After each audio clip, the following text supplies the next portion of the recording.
I've led study abroad programs for a university for a number of years. And about 4 or 5 years ago, I had a few students reach out to say, "Hey, can we do a reunion trip?" And I explained how a reunion trip is difficult when it's not going to be the same students back again, right? It's not like your group is going to get back together and we're all going to travel together. It's going to be a different group of people. And so we extended this to really be open to anybody. It really is, I think, a unique opportunity. It is an opportunity to go, and if you want to have a vacation and relax, you can go and just know that things are taken care of. You don't have to worry about trying to navigate a new place. You don't have to worry about finding places to go out to eat. You don't have to worry about booking your accommodations. Everything's kind of taken care of for you.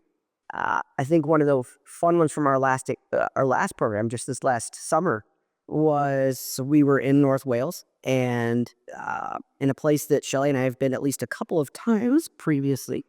And there's an evening, there's nothing going on necessarily, and a few of our participants decided to just go for a walk and see if they could, find a pub, find a bar. And they ended up in this small little football club, soccer for my Americans, and they made some friends. They got to meet some locals and had what sounded like a great time. And I wasn't there, which I think made it even better for you, right? Because when they came back and shared the story, that's exactly what the types of experiences that we want you to have. Where you start to engage with locals, you find your own little niche, you find your own little place, and you start to feel at home. And it was great to hear their stories and the connections that they made. And that is the victory for me, right?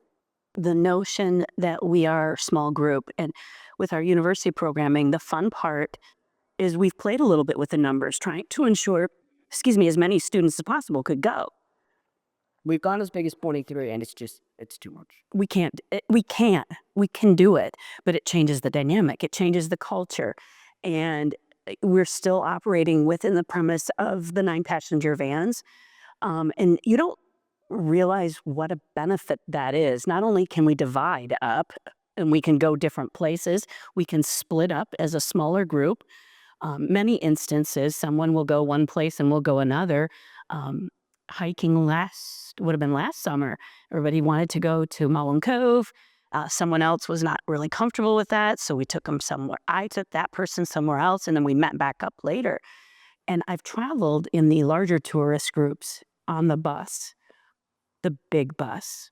And I think I sometimes take for granted how many places our little buses go.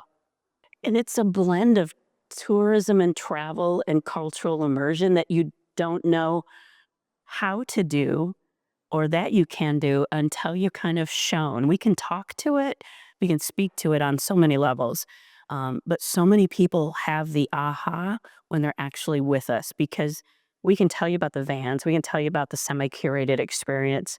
But until you've traveled that way, you don't really understand the subtleties sometimes of the combination of where we stay, the intentionality of kind of the loosely curated agenda and the transportation mode, and then having two facilitators who happen to be college professors and kind of geek out a little bit on culture and communication and history. We have the group on Facebook, which is the most dynamic. Connect there and message us there. Our dates are there, our events are there. If they're not on Facebook, that's okay. Connect with us in other ways. My website, shellybartosek.com, has a current events page, and Off the Beaten Track information is posted there, as well as a contact information is there as well. We're a small business, really small. Reaching out to us in any way, if you know Jerry, connect with Jerry.